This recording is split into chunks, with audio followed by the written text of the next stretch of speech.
That wasn't supposed to happen.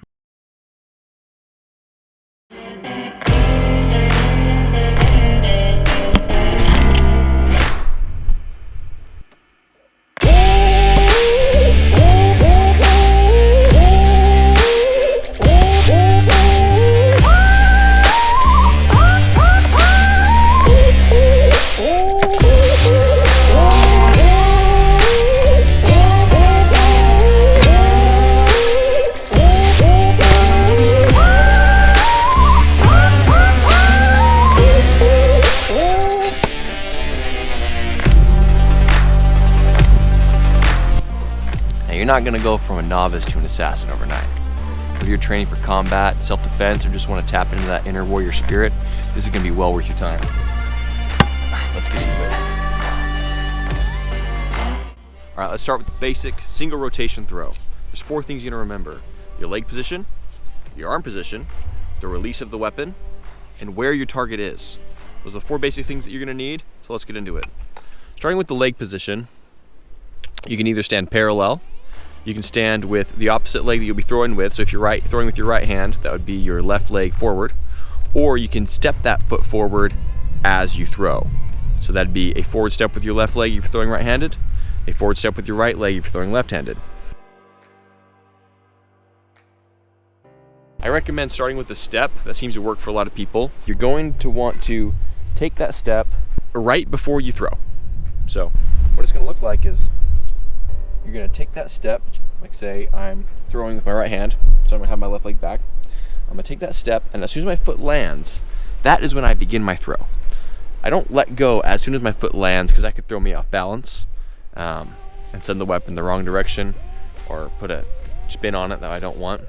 And that brings me to the arm position. What you're going to want to do is you're going to want to maintain a square position with your arm, creating a box with your weapon parallel to the ground. We're going to start here. Now, as you get more skilled, your foot position can change, your throwing position can change.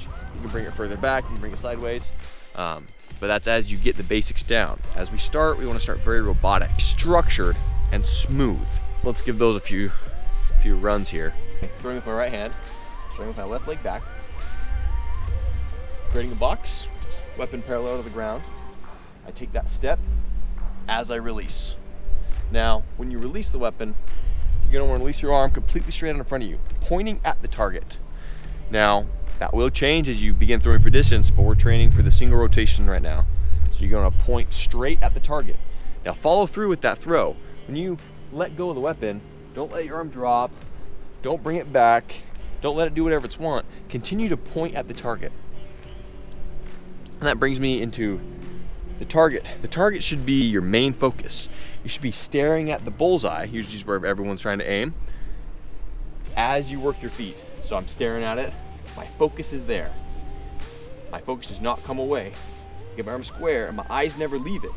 And then when I point at the target, I continue to look at where I was aiming, and I point my finger, point my hand at the spot that I want to hit. And that just helps you follow through with that throw. So we went over legs, we went over arm position, we went over weapon release, and the target is in the forefront of your mind. Now we're going to talk about distance. Now, some bad advice out there is to put a spin on your weapon. Like, you don't want to adjust the spin of the weapon to the distance you're at. Like, let's just say that I'm really close to the target. In order to get a full rotation to stick, I really got to put some spin on it. From here, I really got to like spin it. Now, I can do it just because I've practiced just for fun. It's a silly move. It's not practical, but it's a fun little trick. But if you train like that, you're going to be super inconsistent. You want to let the natural spin of a straight arm throw be what it's going to be, and then you adjust your distance from the target to match that rotation. The skill of throwing in a tactical situation or in battle isn't adjusting the spin on your weapon, it's adjusting your distance. Now, there's things you can do, like turning the weapon around if you are a pace and a half from that typical distance where you're going to get your rotation or your two rotation. So you can make those adjustments. But right now, we're just going to find that single rotation spot and train there. So with this weapon, this is a 19.5-inch handle.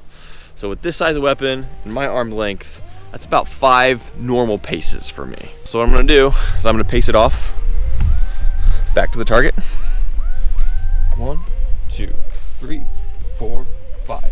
Now it's gonna take some throws for you to find that spot, but as soon as you find it, you're gonna nail it every time. The real skill with throwing tomahawks is getting really consistent with your throw. Getting your body to do the same thing every single time, and then you just adjust your distance. And even when you start getting fancy with different throwing positions and different foot positions, the spot where your hand releases should always be the same rotation. So you could be in any position and your distance will always be the same from where your hand, from where the weapon leaves your hand. That rotation should be super consistent. And then you just adjust the distance from there. Now it is gonna take some practice, because if you're too close, your weapon will under rotate. If you're too far away, it will over rotate.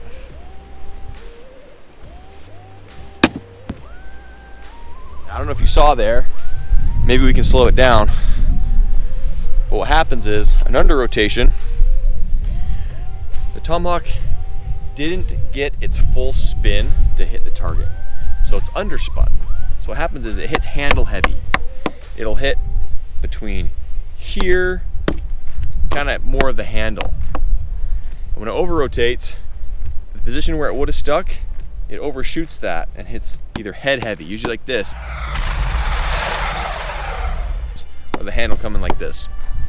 Under rotation, over rotation.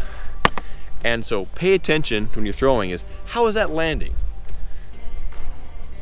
Is it landing handle heavy? Or is it landing head heavy? And that will tell you. Now this is a Cold Steel Trench Hawk 19.5 handle. Rotates very well, like I said, about 5 paces for me. 22-inch handle is about 6 paces for me. Now when you're throwing something more smaller, this is more of a tactical military style short handle. This is a 17-inch handle, super short. For me it's like 4 paces or like 3.5 paces. It's really short, like I'm standing really close to the target compared to those other ones. When you're throwing multiple different types of tomahawks, you have to adjust your distance. And that will come natural when you find tomahawks that you like and you memorize the distance there. A lot of mine, I trim down to be the same distance. For what I like, 20 inches is about perfect. And 20 inches will throw almost identical to these 19.5. And I just feel like with these ones, where the weight distributes, the rotation feels much smoother. If you have a really long handle, then it rotates in a kind of a wobble and it just doesn't fly very well. And especially at long distance throws, double rotations, triple rotations, quadruple rotations, it just makes it much more difficult. It doesn't sail through the air very consistently and put way more of an arc on it. I don't like doing that. Now, I'm gonna make a video about how I modify these tomahawks. These are Cold Steel ones. There's a lot of modifications I do to them to make them good throwers. Out of the box, not very good. Look forward to some more videos coming out about these and a lot of the other tomahawks I'm gonna throw. I'll be experimenting with so many more and find the best ones out there. So stay tuned for some more awesome content coming out soon. Don't forget, be great and wonderful. And see you in the next video. Out.